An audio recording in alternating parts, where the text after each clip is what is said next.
اسد عمر ہو، اسد کیسر ہو، عمر ایوب ہو، حماد اظہر ہو، شیر افضل مروت ہو، سب لوگوں کو تنقید کا شکار۔ وجہ عوام نے ووٹ ایک نقطے پر دیا، ایک بنیادی نقطے پر، کہ عمران خان کی رہائی لازمی ہوگی۔ عوام کو ان لوگوں سے اب کیا چاہیے؟ عوام تو دیکھیں 2 سال سے ایسٹ انڈیا کمپنی کے ظلم و ستم سہتی رہی، پریشانیاں، تکلیفیں، اور ابھی بھی جو مہنگائی میں ظلم عوام نہیں سہنا زیادہ۔ اب عوام کسی صورت میں کوئی مفاہمت کرنے پر تیار نہیں ہے، اور اس وقت پاکستان کے لوگوں کے اندر جو نفرت اس لیول پر یقین کرے پہنچ چکی ہے کہ اگر کوئی شخص بھی اس وقت ان کا نام لے، ایسٹ انڈیا کمپنی کے ساتھ کھڑا ہو، چاہے وہ بات جھوٹ ہو، سچ ہو، اندازے ہوں، کیا سارائیاں ہوں، عوام کسی صورت میں ان لوگوں کے ساتھ کھڑے ہونے والے لوگوں کو برداشت نہیں کر رہی۔ وجہ صرف اور صرف عمران خان کے زیادتی۔ اب مذاکرات عام طور پر تو سیاسی جماعتوں میں لوگ اسے منظور کر لیتے ہیں، عوام لوگ ناراض نہیں ہوتے۔ یہاں پر سامنے 2 جماعتیں موجود ہیں جو ان کی بینیفیشری ہیں، لیکن سب جانتے ہیں کہ اصل جو مسائل کی جڑ ہے وہ ان کے پیچھے ایسٹ انڈیا کمپنی ہے۔ اب یہاں پہ جو سب سے اہم بات جو ان کے تھنک ٹینکس کو سمجھنی چاہیے، جو بڑے بڑے تھنک ٹینکس انہوں نے بنائے ہوئے ہیں، کہ نفرت جو اس وقت پنپ چکی ہے اسے تو صرف ایک شخص ختم کر سکتا ہے جس کا نام عمران خان۔ جب تک وہ ڈیالہ جیل سے باہر آ کے یہ نہیں کہا کہ یہ بھی میرے ہیں، اس وقت تک یہ غصہ لوگ تھوکیں گے نہیں۔ میں آپ کو گارنٹی دیتا ہوں کہ لوگ اپنے مظالم ہو سکتا ہے بھول جائے، خان بھی اپنے اوپر مظالم بھول جائے۔ حالانکہ عمران خان عوام کی امنگوں پر غیر قانونی، غیر جمہوری، غیر آئینی بات کبھی بھی نہیں کرے گا، یہ پتھر پہ لکیر ہے۔ وہ جو کچھ کرے گا قانون کے اس دائرے کے اندر ہوگا، اور قانون اسی سے ہی تو ڈرتے ہیں کہ اگر اصلی قانون لگے تو پھر تو آرٹیکل 6 لگتے ہیں، پھر تو وہ پھانسی گھاٹ شروع ہوتے ہیں۔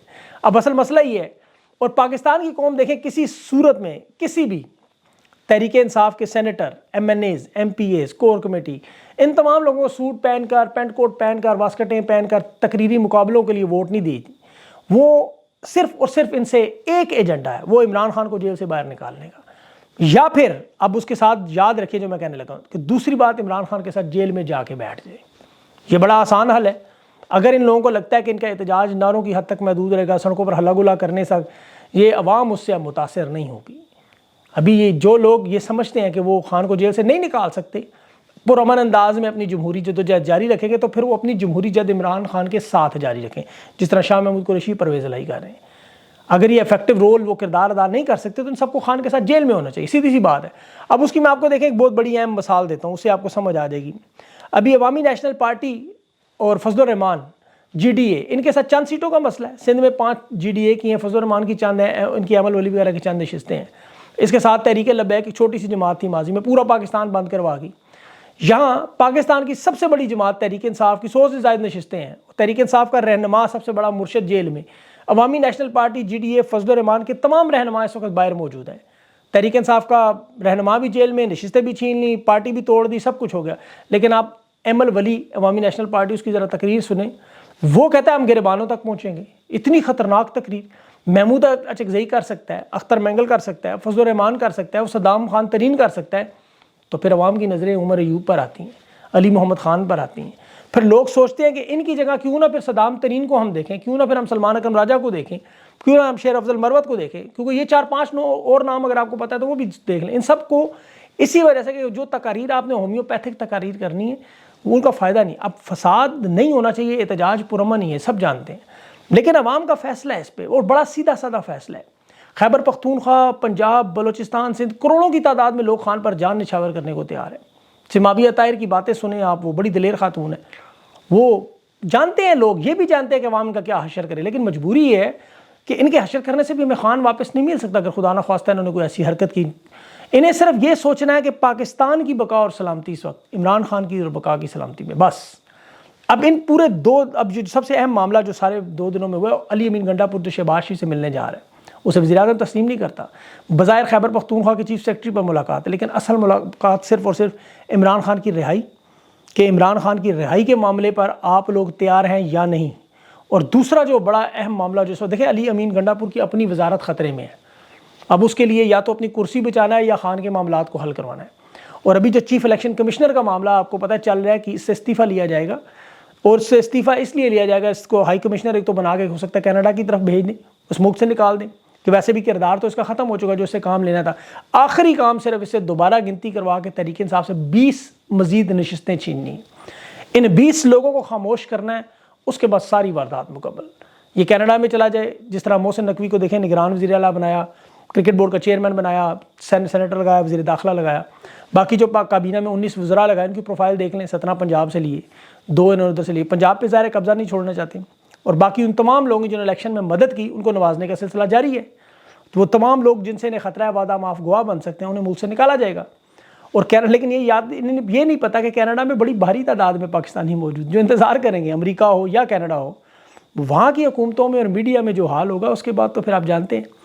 اصل مسئلہ اس وقت ایک تو پاکستان میں جو سب سے اہم معاملہ عوام، اور دوسرا امریکہ میں۔ اب ایسٹ انڈیا کمپنی بار بار یہ چیز دیکھنا چاہ رہی ہے کہ خان کے ساتھ عوام کتنی تعداد میں ہے، کیونکہ دیکھیں انہیں اور عوام کے علاوہ کسی چیز سے ڈر نہیں، نہ تو آئین، نہ قانون، نہ دولت، نہ بندوق، نہ خطرہ صرف اور صرف عوام سے بس، کہ عوام، اور وہ بھی پنجاب کی خاص طور پر۔ اب انہیں پتہ ہے کہ آئین اور قانون کو تو ہم نے جوتے کی نوک پہ رکھا ہے، عدالتیں ہمارا کچھ بگاڑ نہیں سکتی۔ میں آپ کو اس کی مثال دوں، ڈپٹی کمشنر عزیز میمن، عرفان میمن اسے ملی ہے، ابھی سزا ملی ہے، دندناتا پھر رہا ہے، بلکہ جو خان کی ملاقاتوں کے بارے میں جو کیس ججز پہ لگا وہ بھی اس کی طرف سے۔ اور عام سرکاری ملازمین جب یہ دیکھتے ہیں تو وہ آئین اور قانون کی پابندی کہاں کریں گے؟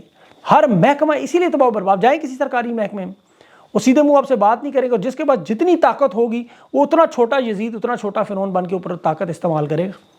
اور کیونکہ انہوں نے رول آف لا کو پاکستان میں تباہ کیا، یہ سب سے بڑی واردات کی انہوں نے۔ ابھی اڈیالہ جیل میں جو ملاقاتیں ہیں اس پہ آپ دیکھیں، آج شوکت بسرا جب شعیب شاہین اور نیاز اللہ نیازی کے ساتھ روسٹر پہ آیا تو چیف جسٹس اس کے اوپر چڑھ گیا کہ بھئی تم یونیفارم میں نہیں ہے، تم بات نہیں کر سکتے، باہر سینیٹرز اور کھڑے ہیں پارلیمنٹ میں، کھڑے رہنے دو کو، کیونکہ قانون کو تسلیم نہیں کرنا۔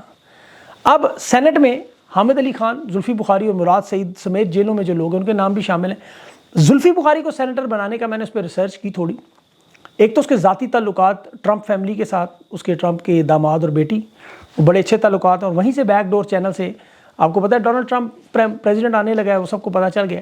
اب زلفی بخاری یہ تعلقات بڑے خوش اسلوبی سے استعمال کر کے وہ بیک ڈور دروازہ، مجھے بتانی نہیں چاہیے بہت ساری معلومات، لیکن اب ڈونلڈ ٹرمپ کے ایجنڈے میں پاکستان کو ہر صورت میں شامل کرنا، یہ ترجیحات میں ہے۔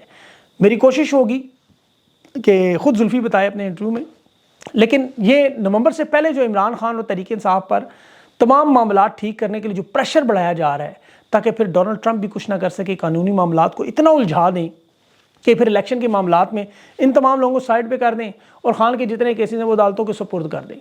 لیکن اب چونکہ ڈونلڈ ٹرمپ خود عدالتی جنگیں لڑ رہا ہے، 97 کیسز کے اپنے اوپر ہے، اسے پتہ ہے امریکہ میں کمپرومائز نہیں، لیکن پاکستان میں تو عدالتیں فارغ ہیں، ان پہ تو خود ان کے ڈیفینس سیکرٹری کہہ رہے ہیں وہ صاحب کا۔ تو ڈونلڈ ٹرمپ کا آنا پاکستان کے لیے اسی لیے خوشائن، اور اس کی ایک بہت بڑی تاریخ ہے۔ امریکہ میں ڈونلڈ ٹرمپ واحد صدر ہے جو اینٹی اسٹیبلشمنٹ ہے، یہ یاد رکھیں۔ یہ امریکہ کی طاقتور اسٹیبلشمنٹ جو ہے، ہمیشہ یہ صرف پاکستان میں واردات نہیں ہے کہ نواز شریف کو جنرل ضیاء الحق لایا، پھر جیلانی لایا، ضیاء الحق نے بڑا کیا، مشرف نے پالا پوسا، یا ذوالفقار علی بھٹو بھی جنرل ایوب خان کے 8 سال منسٹر کے بعد جمہوری دور میں آیا، بے نظیر بھٹو وغیرہ کی، ان سب کی جو اسٹیبلشمنٹ سے ڈیل ہوتی نہیں ماضی میں، وہ سب آپ کے سامنے ہیں۔ اب بالواسطہ یا بلا واسطہ یہ اسٹیبلشمنٹ کے سارے اہلکارے جو ہیں جڑے رہتے ہیں، سوائے عمران خان کے جسے عوام نے بنایا، لیکن 2018 میں یہ عمران خان کے پیچھے کھڑے ہو گیا آ کے، اب تاثر یہ دیتے رہے، دیکھیں جی ہم خان کو بنا رہے ہیں، حالانکہ وہ سب عوام نے دیکھ لیا جھوٹ نکلا، ورنہ 8 فروری کو یہ کچھ سب الٹ دیتے، مریم نواز کو بھی یہ اسی طرح جتوا سکتے، بلاول زرداری کو بھی ان عہدوں پر یہ بٹھا سکتے ہیں، عوام کے دلوں میں نہیں۔ امریکہ میں بھی یہی معاملہ ہے، امریکی تاریخ میں ڈونلڈ ٹرمپ دوسرا صدر ہے، پہلا نہیں دوسرا ہے، سیکورٹی اسٹیبلشمنٹ کا جو اہلکار نہیں، پہلے جان ایف کینیڈی اس طرح تھا، لیکن اس کے ساتھ انہوں نے کیا کیا اینٹی وہاں پہ اسٹیبلشمنٹ نے۔ تو ٹرمپ ایک واحد بندہ ہے جس نے افغانستان میں 20 سال کی لڑائی کے بعد امریکہ کی فوجیں نکالی، ورنہ یہ افغانستان کبھی چھوڑتے۔ اس کے بعد آپ کو یہ بھی یاد ہوگا شمالی کوریا میں وہ جا کے کم جونگ سے مذاکرات پہ پہنچ گئے، وہ ویڈیوز بھی آپ نے دیکھی ہوں گی، ورنہ دیکھ لیں گوگل پہ جا کے۔ اور وہ کس طرح باقی بھی تمام معاملات جو جنگوں کے مخالف معاملات ہیں، اسے نیٹو کو بڑا کرنے کا کہا گیا، مزید ممالک شامل کو اس نے اسے رکوا دیا۔ پھر یہ ڈونلڈ ٹرمپ ہی تھا کہ جو کشمیر پہ پہلی دفعہ پاکستان اور ہندوستان کے درمیان مصالحت کے لیے ثالثی کی پیشکش کر رہا تھا، پھر عراق میں، شام میں ان تمام فوجی واپس لانے، جنگ بندی کے معاملات۔ تو اس کی جو ساری پالیسیاں ہیں وہ پاکستان حوالے سے بھی، وہ انویژن کا قائل نہیں ہے کہ کسی ملک میں جا کے انویژن کریں، صرف فوج بھیجنا نہیں، رجیم چینج بھی۔ آج بائیڈن کی جو پالیسی وہ ساری اسی اپوزٹ ہے۔ اب جو لوگ اس وقت خان پہ ہنستے تھے، آج ان سب کو سمجھ آ گئی ہے کہ بائیڈن اور ہلری کلنٹن یہ سب لوگ عراق، شام، لیبیا، افغانستان، پاکستان سمیت یا تو ڈائریکٹ فوج بھیج کے یا ان کے رجیم چینج کروانے کے آپریشن میں شامل ہیں۔ تو اب یہ سارے کا سارا جو معاملہ ہے پاکستان میں ان کے ایجنٹ موجود ہیں۔ اسی لیے جب ہم بات کرتے ہیں کہ ڈونلڈ ٹرمپ حکومت میں آ کے پاکستان کے معاملات بہتری کرتے ہیں، وہ امریکی پالیسی کو بدلنے پر، اور اس نے کیا ہے ماضی میں، کیونکہ وہ دیکھ رہا ہے عوام کو، ان کی اپنی ایجنسیوں کی رپورٹس موجود ہیں کہ اس وقت 64% پاکستان کا نوجوان طبقہ کس طرح نفرت کر رہا ہے. تو اسی لیے وہ جانتے ہیں چیزیں، تو اس پہ بار بار بات ہوتی ہے کہ نومبر سے پہلے یہ معاملات میں سخت کریں سارا ٹھیک. ابھی دیکھتے ہیں علی امین گنڈا پور کیا اس میں معاملات میں بہتری لا سکتا ہے، اس ملاقات کے بعد کیا چیزیں بہتر ہوں گی. لیکن آخر بات ایک دفعہ پھر عوام کی احتجاج اور تحریک انصاف کی قیادت کا امتحان انہی چیزوں پہ رکے گی. انشاءاللہ اگلے ویلاگ میں مزید بات کریں گے. اپنا خیال رکھیں. وہ اجازت. اللہ حافظ.